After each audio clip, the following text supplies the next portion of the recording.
ಇದೇ ವಿಷಯದ ಬಗ್ಗೆ ಇವತ್ತು ಮಾತಾಡ್ತೀವಿ. ಹಲವು ಜನ ಗಣ್ಯರು ನಮ್ಮ ಜೊತೆಗಿರ್ತಾರೆ. ನನ್ನ ಕೊಲೀಗ್ ಪ್ರಶಾಂತ್ ನಾಥ್ ಇದ್ದಾರೆ. ಪ್ರಶಾಂತ್, ಕಾರ್ಯಕ್ರಮಕ್ಕೆ ಸ್ವಾಗತ. KPCC ಮಾಜಿ ಸದಸ್ಯರು, ಕುರುಬ ಸಮುದಾಯದ ಮುಖಂಡರು ಮುಕುಡಪ್ಪ ಅವರಿದ್ದಾರೆ, ರೇಣುಕಾ ಪ್ರಸನ್ನ ಅವರಿದ್ದಾರೆ, ವೀರಶೈವ ಮಹಾಸಭಾದ ಕಾರ್ಯದರ್ಶಿ, JDSನಿಂದ ದೇವರಾಜ್ ಅವರು, HN ಚಂದ್ರಶೇಖರ್ BJPಯಿಂದ, ಲೋಹಿತ್ ನಾಯಕ್ ಅವರು ಕಾಂಗ್ರೆಸ್ನಿಂದ ಇದ್ದಾರೆ. ಎಲ್ಲರೂ ಕೂಡ ಕಾರ್ಯಕ್ರಮಕ್ಕೆ ಸ್ವಾಗತ. ಪ್ರಶಾಂತ್, ಚಂದ್ರಶೇಖರ್ ಅವರಿಂದ ಚರ್ಚೆ ಶುರು ಮಾಡೋಣ ಇವತ್ತು. ಚಂದ್ರಶೇಖರ್, 3 ರೀತಿಯ ವಾದ. ಲಿಂಗಾಯತರು ಏನು ಬರೆಸ್ಬೇಕು ಅಂತ ಕನ್ಫ್ಯೂಸ್ ಆಗಿಬಿಟ್ಟಿದ್ದಾರೆ. ಧರ್ಮದಲ್ಲಿ ಹಿಂದೂ ಬರೆಸಿ, ಜಾತಿಯಲ್ಲಿ ಲಿಂಗಾಯತ ಬರೆಸಿ ಅನ್ನೋದು ಒಂದು ವಾದ. ವೀರಶೈವ ಲಿಂಗಾಯತ ಧರ್ಮ ಅಂತಲೇ ಬರೆಸ್ಬೇಕು ಅಂತ ಪಂಚಪೀಠಗಳವರು ಹೇಳ್ತಾ ಇದ್ದಾರಂತೆ. ಲಿಂಗಾಯತ ಧರ್ಮ ಅಂತ ಬರೆಸಿ ಅಂತ ಇನ್ನೊಂದು ಆರ್ಗನೈಸೇಷನ್ ಹೇಳುತ್ತೆ. ಒಂದು ಬಿಜೆಪಿಯ ನಿರ್ಧಾರದಲ್ಲಿ 2 ದಿವಸದಲ್ಲಿ 2 ಬಾರಿ ನಾವು ಸ್ಪಷ್ಟವಾದ ನಿರ್ಧಾರ ಕೊಟ್ಟಿದ್ದೀವಿ. ನೆನ್ನೆನೂ ಕೂಡ ಬಸವರಾಜ ಬೊಮ್ಮಾಯಿ ಅವರು ಹೇಳಿದ್ರು, ಆರೇ ಧರ್ಮ ಇರ್ತಕ್ಕಂಥದ್ದು ಅದರಲ್ಲೇ ಬರೆಸ್ಬೇಕು, ಹಿಂದೂ ಅಂತಲೇ ಬರೆಸ್ಬೇಕು ಅಂತೇಳಿ ನಿನ್ನೆ ಹೇಳಿದ್ರು. ಇವತ್ತು ಕೂಡ ನಮ್ಮಲ್ಲಿ ರೆಸಲ್ಯೂಷನ್ ಮಾಡಿ ಅದನ್ನೇ ಹೇಳಿದ್ದಾರೆ, ನಾವು ಹಿಂದೂಗಳು ಅಂತಲೇ ಇದು ಮಾಡಬೇಕು ಅಂತೇಳಿ. ಮತ್ತು ಯಾವುದಾದ್ರೂ ಜಾತಿ ಸಮೂಹ ಆಗಲಿ ಅಥವಾ ಯಾವುದೇ ಸಂಘಟನೆಗಳಾಗಲಿ ಅಥವಾ ಸಂಸ್ಥೆಗಳಾಗಲಿ ಅವು ತಗೊಳ್ತಕ್ಕಂಥ ನಿರ್ಧಾರದ ಮೇಲೆ ಒಂದು ನ್ಯಾಷನಲ್ ಪಾರ್ಟಿಯಾಗಿ ನಾವು ಕಮೆಂಟ್ ಮಾಡಲಿಕ್ಕಾಗಲ್ಲ. ಅವ್ರವ್ರದ್ದು ಲಿಮಿಟೇಷನ್ಸ್ಗಳಿರುತ್ತೆ, ಒಂದು ಅವ್ರದ್ದು ವ್ಯವಸ್ಥೆ ಇರುತ್ತೆ, ಯಾರೋ ಒಂದಷ್ಟು ಮೆಂಬರ್ಸ್ ಇರ್ತಾರೆ. ಹಾಗಾಗಿ ಅವ್ರು ಏನೇನು ಡಿಸಿಷನ್ಗಳು ತಗೊಂತಾರೆ ಅದು ಅವ್ರ ವೈಯಕ್ತಿಕ ಬಿಟ್ಟರೆ ಅದು ಅದ್ರ ಬಗ್ಗೆ ಕಾಮೆಂಟ್ ಮಾಡೋದಕ್ಕೆ ನಾವು BJP ಬಗ್ಗೆ ನಾವು ಕಮೆಂಟ್ ಮಾಡೋದಿಲ್ಲ. ಬಟ್ BJPಯ ವಿಚಾರ ಮಾತ್ರ ಭಾಳ ಸ್ಪಷ್ಟವಾಗಿದೆ. ನಾನು ಒಂದು ಮಾತು ಹೇಳ್ತೀನಿ ಅಜಿತ್, ಇನ್ನು ಯುಗ ಕಳೆದ್ರೂ ಕೂಡ ನಾವು ವೀರಶೈವ ಲಿಂಗಾಯತರು ಹಿಂದೂಗಳೇ, ಅದರಲ್ಲಿ ಎಳ್ಳಷ್ಟು ಅನುಮಾನ ಬೇಡ. ಅದು ನಮ್ಮ ಏನು BJPಯ ಸ್ಟ್ಯಾಂಡ್ ಕೂಡ. ಹಾಗಾಗಿ ಅದು ಆ ವಿಚಾರ ಒಂದು. ಎರಡನೇ ವಿಚಾರ, ಯಾವಾಗ ಈ ವೀರಶೈವ ಹಿಂದೂ ಮತ್ತು ಏನು ಲಿಂಗಾಯತರ ಮಧ್ಯೆ ಇರ್ತಕ್ಕಂಥ ಏನು ಕಂದಕ ಸೃಷ್ಟಿ ಮಾಡಬೇಕು ಅಂತೇಳಿ 2017ರಲ್ಲಿ ಪ್ರಯತ್ನ ಮಾಡಿದ್ರು ಸಿದ್ದರಾಮಯ್ಯನವರು, ದೊಡ್ಡ ಮಟ್ಟದಲ್ಲಿ ಅವರಿಗೆ ಬ್ಯಾಕ್ಲಾಶ್ ಆಯ್ತು. ಆಗಲೇ ನಮ್ಮ ಜಾತಿನ ಧರ್ಮ ಇದನ್ನು ಹೊಡಿಲಿಕ್ಕೆ ಬಂದ್ಬಿಟ್ಟಿದ್ರು ಆಗಲೇನೆ. ಆದರೆ ಆಗ ಸಮುದಾಯ ಎಚ್ಚೆತ್ಕೊಂತು, ಅವತ್ತು ಫಲ ನೀಡಿರಲಿಲ್ಲ. ಆದರೆ ಇವತ್ತು ಅವ್ರಿಗೆ ಅದೇ ಸೋನಿಯಾ ಗಾಂಧಿನ ರಾಹುಲ್ ಗಾಂಧಿನ ಮೆಚ್ಚಿಸ್ತಕ್ಕಂಥ ಒಂದು ಒಳ್ಳೆ ಸದಾವಕಾಶ ಸಿಕ್ಬಿಟ್ಟಿದೆ. ಹಾಗಾಗಿ ಇದೊಂದು ಹುನ್ನಾರ. ಯಾಕೆ ಹುನ್ನಾರ ಅಂತಕ್ಕಂಥ ಪದ ಬಳಸ್ತೀನಿ ಅಂತ ಹೇಳಿದ್ರೆ, ನೋಡಿ, ಶೈಕ್ಷಣಿಕ ಮತ್ತು ಸಾಮಾಜಿಕ ಸಮೀಕ್ಷೆ ಅಂತಕ್ಕಂಥ ಒಂದು ಪದವನ್ನು ಉಪಯೋಗಿಸ್ ಮಾಡ್ತಾರೆ.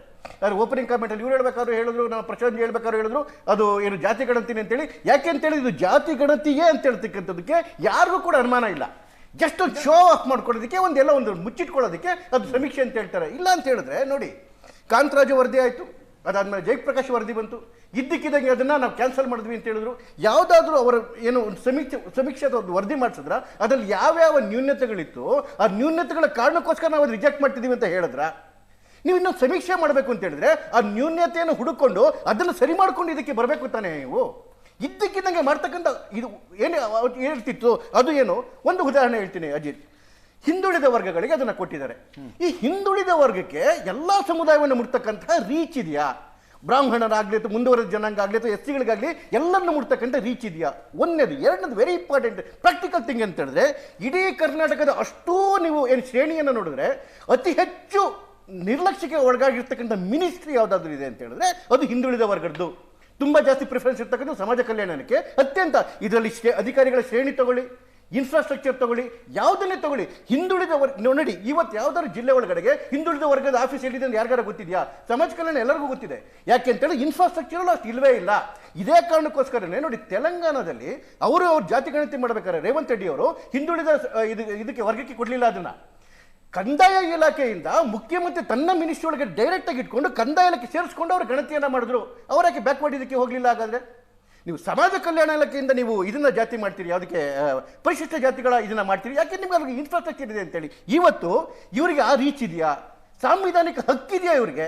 ಇವ್ರು ಕೇವಲ ಹಿಂದುಳಿದವ್ರನ್ನ ಮುಟ್ತೀವಿ ಅಂತ ಹೇಳಿದ್ರೆ ಇದನ್ನು ಬಿಟ್ಟು ಆಚೆ ಕಡೆಗಿದ್ದಾರಲ್ಲ, SC ಇದೆಯಲ್ಲ ಅಂತ ಮುಂದಿದೆಯಲ್ಲ, ಇದು ಮೊದಲನೇ ಪ್ರಶ್ನೆ. ಇವ್ರಿಗೆ ಸಂವಿಧಾನದ ಹಕ್ಕಿದೆಯಾ? ಇದು ಮೊದಲನೇ ಪ್ರಶ್ನೆ. ಆದರೆ ಎರಡನೇ ಪ್ರಶ್ನೆ, ಕೇವಲ 2 ತಿಂಗಳ ಕೆಳಗಡೆ ನಾಗಮೋಹನ್ ದಾಸ್ ಅವರಿಗೆ 115 ಕೋಟಿ ಕೊಟ್ಬಿಟ್ಟು ಖರ್ಚನ್ನು ಮಾಡಿ, ಯಾವುದು SCP-ಯಿಂದ ದುಡ್ಡು ತೆಗೆದು 115 ಕೋಟಿ ಕೊಟ್ಟು ನಾಗಮೋಹನ್ ದಾಸ್ ಅವರಿಗೆ ನೀವು ಏನು ಪರಿಶಿಷ್ಟ ಜಾತಿಗಳ ಇದನ್ನು ಮಾಡಿ ಅಂತ ಹೇಳಿದ್ರಿ, ಒಳ ಮೀಸಲಾತಿ ಮಾಡಿದ್ರಿ ಅಂತ ಹೇಳಿದ್ರಿ. ಈಗ ಮತ್ತೆ ಯಾಕೆ ಇವ್ರಿಗೆ ಹೇಳ್ತಿದ್ದೀರಾ? ಇವರಿಗೆ ಮತ್ತೆ ದುಡ್ಡು ಖರ್ಚು ಮಾಡ್ತಿದ್ದೀರಾ? ಇವ್ರಿಗೂ ಹೇಳ್ತಾ ಇದ್ದೀರಾ ನೀವು SC-ಗಳ ಇದನ್ನ ನೋಡಿ ಅಂತೇಳಿ. ಹಾಗಾದ್ರೆ ಇಲ್ಲಿನ ಅಂಕಿಅಂಶಕ್ಕೂ ಅಲ್ಲಿನ ಅಂಶಕ್ಕೂ ವ್ಯತ್ಯಾಸ ಬಂದರೆ ಯಾವ ಅಂಕಿಅಂಶ ತಗೊಂತೀರಿ? ಯಾಕೆ ಸಿದ್ದರಾಮಯ್ಯರ 2 ತಿಂಗಳು ಮುಂಚೆ ಆಗಿದೆ, ನಿಮಗೆ ನಾಗಮೋಹನ್ ದಾಸ್ ಅವ್ರ ಮೇಲೆ ನಂಬಿಕೆ ಇಲ್ವಾ? 115 ಕೋಟಿ ಎಲ್ಲಿಗೋಯ್ತು? ಮತ್ತೆ ತಿರ್ಗಿ 400 ಕೋಟಿ ಕೊಡ್ತಿದ್ರಲ್ಲ, ಈ 400 ಕೋಟಿ ಮೋಹನ್ ದಾಸ್ ಅವ್ರದ್ದು ಪರ್ಪಸೇ ಬೇರೆ ಇತ್ತು. ಯಾವ ಪರ್ಪಸ್ ಆಗಿದೆ? ಇವ್ರಿಗೆ ಏನು ಅಧಿಕಾರ ಇದೆ ಮತ್ತೆ ಎಸ್ ಸಿ ಅವ್ರನ್ನ ಮುಟ್ಲಿಕ್ಕೆ? ಏನಾಯ್ತು? ಏನು ಹೇಳ್ತಾರೆ ಈಗ ಇವರು? ಒಳ ಮೀಸಲಾತಿ ಮತ್ತೆ ಹೆಂಗ್ ಕೊಡಬೇಕು? ಇವ್ರೇನ್ ಹೇಳ್ತಾರೆ? ಯಾರ್ಯಾರು ಎಷ್ಟು ಜನ ಇದ್ದಾರೆ? ಅದನ್ನೇ ಮುಗ್ದಿದೆ ತಾನೆ, 2 ತಿಂಗಳು ಮುಂಚೆ ಮುಗ್ದಿದೆ ತಾನೆ, ಇವ್ರು ಯಾಕೆ ಮತ್ತೆ ಮುಟ್ಬೇಕು? ಮತ್ತೆ ತಿರ್ಗಿ ಅದಕ್ಕೆ ಯಾಕೆ ಹಣವನ್ನು ಸುರಿಬೇಕು? 420 ಕೋಟಿ ರೂಪಾಯಿ ಒಳಗಡೆಗೆ ಮತ್ತೆ 115, 116, 117 ಕೋಟಿ SCP ಹಣವೇ ತಿರ್ಗಿ ಒಳಗಡೆಗೆ ಬರ್ತಿರ್ತಕ್ಕಂಥದ್ದು. ರೀಚೇ ಇಲ್ದವ್ರಿಗೆ, ಅಲ್ಲಿ ಮುಟ್ಲಿಕ್ಕಂತ ಇದನ್ನೇ ಅಧಿಕಾರವಿಲ್ದವ್ರಿಗೆ ಇದನ್ನ ತಗೊಂಡ್ಬಂದು ಮತ್ತೆ ಎರಡನೇದು ಮತ್ತೆ ಪೋಲು. ಅಲ್ರಿ 10 ವರ್ಷದ ಹಿಂದೆ ಆಗಿತ್ರಿ. ನಾನು ಹೇಳ್ತಿದ್ದು ಮೊನ್ನೆ ಬದಲಾವಣೆ ಆಗಿವೆ. ಮೊನ್ನೆ ನಾಗಮೋಹನ್ ದಾಸ್ ಇದಕ್ಕೆ SC-ಗಳನ್ನ ಮಾಡಿದ್ರಲ್ಲ, SC-ಗಳು ಮಾಡಿದ್ದನ್ನು ಇವ್ರು ಈಗ ಮಾಡ್ತಿದ್ರಲ್ಲ, ಮತ್ತೆ ತಿರ್ಗಾ ಅವ್ರ ಮನೆಗೆ ಹೋಗ್ತಾರೆ, ಅವ್ರದ್ದೇ ಗಣಿತ ತಗೊಂತಾರೆ. ಮತ್ತೆ ಇವ್ರು ಮಾಡಿದ್ದೇನೋ, ನಾಗಮೋಹನ್ ದಾಸ್ ಅವ್ರು ಮಾಡಿದ್ದೇನೋ, ಅಲ್ಲಾಕೆ 115 ಕೋಟಿ ಹಿಂದುಳಿದ ವರ್ಗಗಳ ನೋಡ್ರಿ, ಹಿಂದುಳಿದ ವರ್ಗಗಳ ಇಲಾಖೆನೋ ಆಯೋಗನೋ ಯಾರು ಮಾಡ್ತಾರಲ್ವಾ, that is a nodal agency. ಅದು ಅಂದರೆ ಹಿಂದುಳಿದ ವರ್ಗಗಳು ಹಿಂದುಳಿದ ವರ್ಗ ಅದನ್ನಷ್ಟೇ ಮಾಡ್ತವೆ ಅಂತಲ್ಲ. ಇದರಲ್ಲಿ ಭಾಗವಹಿಸೋರು ಯಾರು?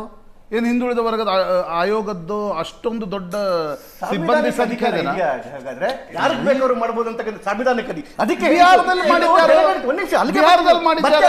ಮತ್ತೆ ವಾಪಸ್ ಬಿಹಾರದಲ್ಲಿ ನಿತೀಶ್ ಕುಮಾರ ಮಾಡಿದ್ರಲ್ಲ. ನೀವು ಜಾತಿ ಗಣತಿಯಲ್ಲಿ ಧರ್ಮದ ಕಾಲಂ ಯಾಕೆ ತಗೊಂಡ್ಬಂದ್ರಿ? ನೀವು ಧರ್ಮವನ್ನು ಮುಟ್ಟಕ್ಕಂತ ನಿಮ್ಗೆ ಅಧಿಕಾರ ಇದೆಯಾ? ಯಾಕೆ ಬಂತು ಇಲ್ಲಿ ಧರ್ಮದ ಕಾಲಂ ಯಾಕೆ ಬಂತು? ಅದಾದ್ಮೇಲೆ ಯಾವ್ದು ಗೆಜೆಟ್ ಅಲ್ಲಿ ಇರಲ್ಲ, ಯಾವ್ದು ಜಾತಿಗಳ ಪಟ್ಟಿನಲ್ಲೇ ಇರಲ್ಲ, ಆ ಪಟ್ಟಿ ಒಳಗಡೆಗೆ ನೀವು ಕುರುಬ ಕ್ರಿಶ್ಚಿಯನ್ನು, ಲಿಂಗಾಯತ ಕ್ರಿಶ್ಚಿಯನ್ ಅಂತ 47 ತಗೊಂಬಂದಿಲ್ಲ, ಎಲ್ಲ ಸೃಷ್ಟಿ ಮಾಡಿದ್ರೆ ನೀವು. ಯಾರು ಕೊಟ್ಟರು ನಿಮ್ಗೆ ಅಧಿಕಾರನ? ಮೊನ್ನೆ ಇವರು ಹೇಳ್ತಾರೆ, ಯಾರು ಸಿದ್ದರಾಮಯ್ಯ ಹೇಳ್ತಾರೆ ಇಲ್ಲ ಆ ಥರದ್ದು ಇಲ್ಲವೇ ಇಲ್ಲ ಅಂತೇಳಿ, ಇಲ್ಲ ಅಂತ ಹೇಳ್ತಾರೆ, ಪಟ್ಟಿಲಿ ಮಾತ್ರ ಇದೆ. ಏನಿದು ಹುನ್ನಾರ ನಡೀತಿರ್ತಕ್ಕಂಥದ್ದು? ಯಾರನ್ನ ಮೆಚ್ಚೋದಕ್ಕೋಸ್ಕರ ನೀವು ಲಿಂಗಾಯತ್ ಕ್ರಿಶ್ಚಿಯನ್, ಕುರುಬ ಕ್ರಿಶ್ಚಿಯನ್ ಅಂತ ಹೇಳ್ತೀರಿ? ಯಾರನ್ನ ಮೆಚ್ಚ? ಹಿಂದುಳಿದ ವರ್ಗಗಳ ಆಯೋಗದ ಅಧ್ಯಕ್ಷರೇ ಹೇಳಿದ್ರು, ಕೆಲವರಿಗೆ ತಮ್ಮ ಮೂಲ ಬೇರನ್ನು ಮರೆಯೋದಕ್ಕಾಗೋದಿಲ್ಲ, ಕ್ರಿಶ್ಚಿಯನ್ ಕನ್ವರ್ಟ್ ಆಗಿದ್ರು ಕೂಡ ಮೂಲ ಬೇರು ಅಂತ ಲಿಂಗಾಯತ ಕುರುಬರು ಹೇಳ್ತಾರೆ. ಸರಿ ತಾನೆ? ಹಾಗಾದ್ರೆ ಕ್ರಿಶ್ಚಿಯನ್ ಕೂಡ ಹಿಂದಿಗೆ ಕನ್ವರ್ಟ್ ಆಗಿರ್ತಾನಲ್ಲ, ಅವನೇ ಅಂತ ಬರೀಬೇಕು? ಏನಂತ ಬರೀಬೇಕು? ಯಾರು ಮುಸಲ್ಮಾನನೇ ಹಿಂದೂ ಆಗಿರ್ತಾರೆ. ಹೀಗಾಗಿ ನೋಡಿ, ಇದು ಹುನ್ನಾರವೇ. 47 ಇಲ್ಲದೆ ಇರ್ತಕ್ಕಂಥ ನಿಮಗೆ ಗೊತ್ತಿರ್ತಕ್ಕಂಥದ್ದು, ನೀವೇ ಚರ್ಚೆ ಮಾಡಿದಿರಿ. ಅದಕ್ಕೇನೋ ಒಂದು ಜಾತಿ ಸೇರಿಸಬೇಕು ಅಂತ ಹೇಳಿದ್ರೆ ಪುರಶಾಸ್ತ್ರ ಅಧ್ಯಯನ ಆಗಬೇಕು, ಅದು ಪಾರ್ಲಿಮೆಂಟ್ ಕಮಿಟಿಗೆ ಹೋಗ್ಬೇಕು, ಗೆಜೆಟ್ ಅಲ್ಲಿ ಪಾಸ್ ಆಗಬೇಕು, ಆಮೇಲೆ ಅದನ್ನು ಜಾತಿ ಅಂತ ಸೇರಿಸಬೇಕು, ಮುಂದುವರೆದ ಜಾತಿ ಸೇರಿಸಬೇಕು, ಹಿಂದೂ ಜಾತಿ ಸೇರಿಸಬೇಕು, ಇಷ್ಟೆಲ್ಲ ಪ್ರೊಸೀಜರ್ಗಳಿದ್ದಾಗ ಯಾರೋ ಒಬ್ಬರನ್ನ ಮೆಚ್ಚೋದಕ್ಕೋಸ್ಕರ ನೀವು 47 ಕ್ರಿಶ್ಚಿಯನ್ ಜಾತಿಗಳನ್ನ ತಂದು ತುರುಕುತ್ತೀರಿ ಹೊಸದಾಗಿ ಅಂತ ಹೇಳಿದ್ರೆ ಇದು ಹುನ್ನಾರನ ಅಲ್ವಾ? ಇದು ನೋಡಿ, ಇವ್ರದ್ದು ಕಾಂತರಾಜ್ ವರದಿ ಮಾಡಿದಾಗ ಇದೇ ಮುಸಲ್ಮಾನ್ಗಳಲ್ಲಿ 19 ಜಾತಿಗಳನ್ನ ತೋರಿಸಿದ್ರು. ಅದಾದ ತಕ್ಷಣವೇ ಬಂತು ಯಾವುದು, ಇವ್ರದ್ದು ಜಯಪ್ರಕಾಶ್ ಹೆಗಡೆ ಅವ್ರದ್ದು, ಅವರೆಷ್ಟು ತೋರಿಸಿದ್ರು? 99 ತೋರಿಸಿದ್ರು. 19 ಕೆಲವೇ ವರ್ಷದಲ್ಲಿ 99 ದಿಸ್ ಇಸ್ ದ ಪ್ರಾಬ್ಲಮ್, ಇದು ಪ್ರಾಕ್ಟಿಕಲ್ ಪ್ರಾಬ್ಲಮ್. ಇದನ್ನ ನೀವು 15 ದಿವಸದಲ್ಲಿ ಮಾಡೋಕ್ಕಾಗುತ್ತಾ ಅಜಿತ್? 2 ಕೋಟಿ ಮನೆಗಳನ್ನ 15 ದಿವಸದಲ್ಲಿ ಮುಟ್ತಾರಂತೆ. ಇವ್ರು ಕೇವಲ 17% ಏನು SC ಸಮುದಾಯ ರಾಜ್ಯದಲ್ಲಿದೆ, ಅದನ್ನ ಮಾಡೋದಕ್ಕೆ ನಾಗಮೋಹನ್ ದಾಸ್ ಅವ್ರಿಗೆ 15 ದಿವಸ ಕೊಟ್ಟರು. ಪೋಸ್ಟ್ಪೋನ್ ಆಯ್ತು 2 ತಿಂಗಳಾಯ್ತು. 2 ತಿಂಗಳಾದ್ರೂ ಕೇವಲ ಬೆಂಗಳೂರು ನಗರದಲ್ಲಿ 57% ಅಷ್ಟೇ ದಲಿತರನ್ನ ಮುಟ್ಲಿಕ್ಕಾಗಿದ್ದು ಇನ್ 2 ಮಂತ್ಸ್. ನೀವು 15 ದಿವಸದಲ್ಲಿ ಇಡೀ ಕರ್ನಾಟಕದ 2 ಕೋಟಿ ಮನೆಗಳನ್ನ ಮಾಡ್ತೀರಿ. ಅದರಲ್ಲಿ 60 ಕ್ವಶನ್ಸ್, 60 ಕ್ವಶನ್ ಆನ್ಸರ್ ಮಾಡೋದಕ್ಕೆ ಎಷ್ಟು ಟೈಮ್ ಬೇಕಾಗುತ್ತೆ, ಎಷ್ಟು ಇನ್ಫ್ರಾಸ್ಟ್ರಕ್ಚರ್ ಬೇಕಾಗುತ್ತೆ ಅಂದ್ರೆ